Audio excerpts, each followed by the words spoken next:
Bien, como les dije, estoy con María Eugenia Talerico, que fue vicepresidenta de la UIF, la Unidad de Investigaciones Financieras. Ella hizo muchísimas denuncias y fue querellante en otras tantas contra la corrupción del kirchnerismo cuando asumió Mauricio Macri. Y ahora, sobre eso le quiero preguntar, acaba de hacer una denuncia contra Sergio Massa por el uso que hizo de los recursos públicos cuando él era las dos cosas, ministro de Economía y candidato presidencial.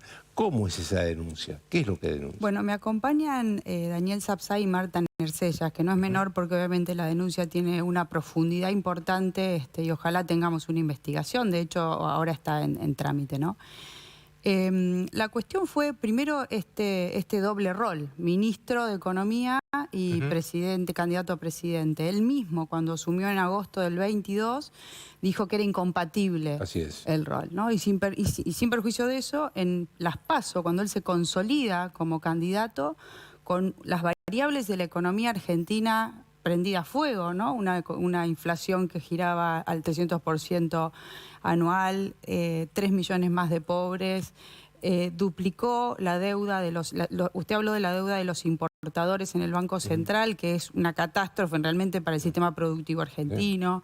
Teníamos reservas negativas en el Banco Central de 10.000 millones en este momento, porque se acrecentó el problema.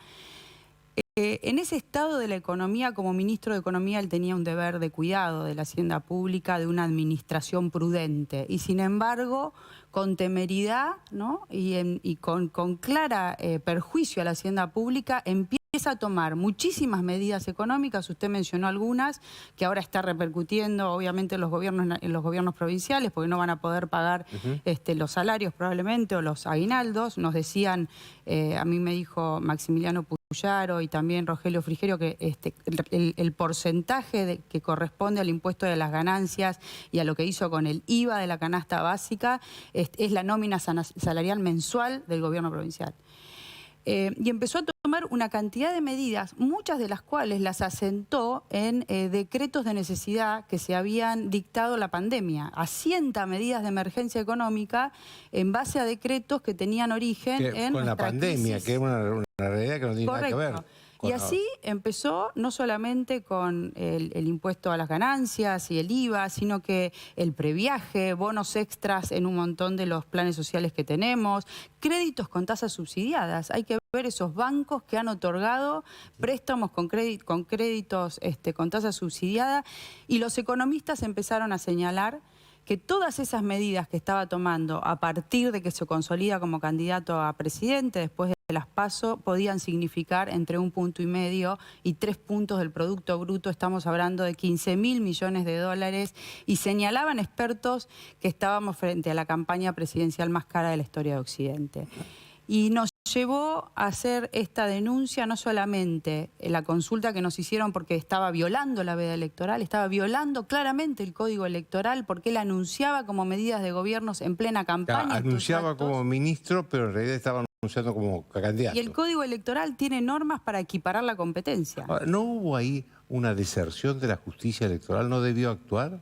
Nosotros pedimos, hay una sanción que le pueden imponer por haber violado la veda, que tiene que ver con la inhabilitación próxima del candidato, pero también podían suspender las medidas de propaganda de gobierno, y obviamente no sucedió nada de eso.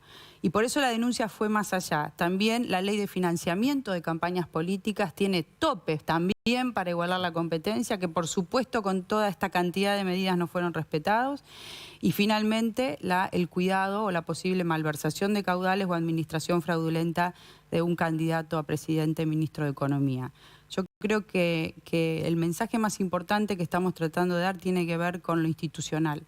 La Argentina toma como normal situaciones que en cualquier país del mundo serían un verdadero escándalo. Entonces espero que tengamos investigación. Sergio Massa no es presidente, lo que podía condicionar mucho a la justicia. Así que yo espero que actúen con libertad y con responsabilidad frente a un despilfarro enorme de la hacienda pública. Una pregunta técnica. Sergio Massa, a partir del 10 de diciembre, ¿va a tener fueros o no? Porque no sé si está de vacaciones o de licencia. Yo creo que él va a cesar en el Ministerio de Economía y no sé si... No, porque renunció, estaba en la Cámara de Diputados, así que suponemos que... Pero usted sabe que las investigaciones son complejas. Los fueros en este país sirven para cualquier cosa. Sí, que no deberían también, ¿no? Deberíamos tener alguna ley de limitación de fueros. Pero esperemos, la denuncia no es simple, es una denuncia compleja con muchísimas medidas de prueba, que lo positivo de cambio de gobierno es que si no los lugares donde uno va a buscar la información, el Ministerio de Economía, el Banco Central, hay varias autoridades denunciadas, el Banco Central, ANSES, PAMI, el FGS... Todas esas autoridades tienen que proveer información a la investigación. Si siguieran en manos de este gobierno, eso demora mucho las investigaciones de esta naturaleza. Así que yo confío que con el cambio de gobierno tengamos toda esa información a disposición de la justicia y se tomen las medidas. Ahora, ¿qué pasa con la responsabilidad del presidente? Porque también el jefe de la administración es el presidente. ¿Teníamos presidente en esa época, Joaquín? Por más que no lo hubiéramos... Sergio Massa, le di órdenes a la FIP, le di órdenes al ANSES, más allá de que estaban bajo su órbita, actuaba como presidente. Pero por más que no lo hayamos tenido en la formalidad, sí era oficialmente presidente de la Nación. Sí, bueno, giró un presupuesto que sin perjuicio que la responsabilidad de su elaboración... Muchas creo que tienen la firma de él, ¿eh? No, seguramente, pero además, a ver, la gira del presupuesto que va por el Poder Ejecutivo hacia el Congreso, un presupuesto, agregamos también en la denuncia en esto, ¿no? Un presupuesto absolutamente dibujado en todas sus variables por el candidato a presidente, ministro de Economía de la Nación.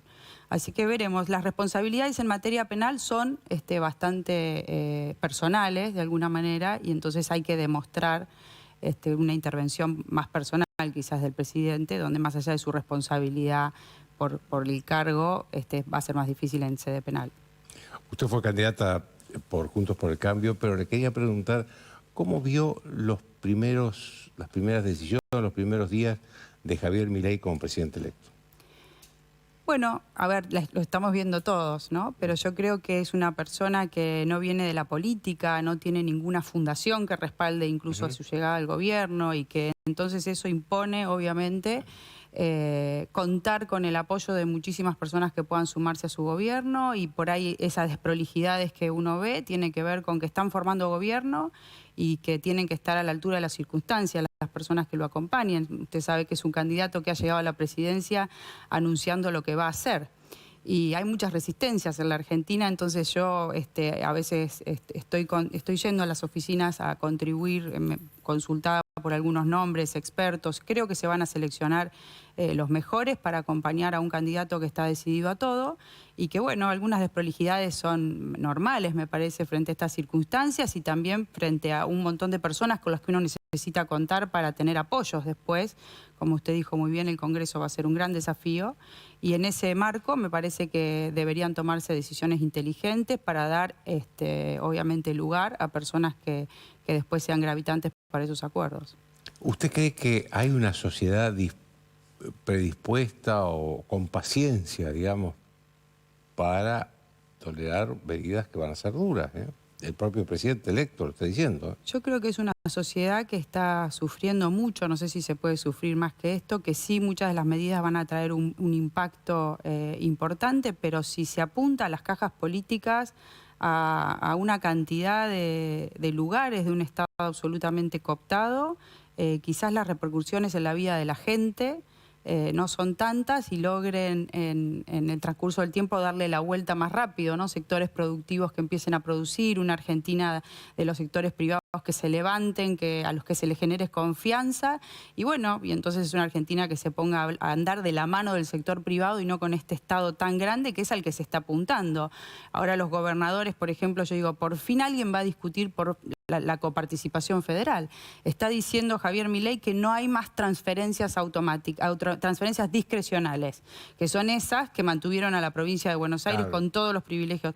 Las transferencias discrecionales eran un tema político muy inequitativo para muchos y la coparticipación federal es una ley vieja que no respeta los estándares constitucionales. Por fin alguien se va a poner a discutir esto para la Argentina y bueno, es el desafío de decir no hay más cajas, no hay más plata, nos vamos a tener que sentar a discutir. Sí, digamos, es muy injusto que en un país cuya constitución dice que es federal, las provincias para pagar la mitad de un aguinaldo estén dependiendo de la nación, porque eso es la definición de un gobierno unitario, ¿no? Bueno, muchas provincias no se han dedicado tampoco a producir y a ver un poco cuáles son los recursos con los que cuentan y ser provincias productivas. Hay verdaderos feudos donde el Estado tiene a todo 60%, 70% de empleo público. Formosa es uno de los casos, y están todos viviendo de esta coparticipación sin pensar que quizás sus provincias tienen matrices productivas para desarrollar y empezar a pensar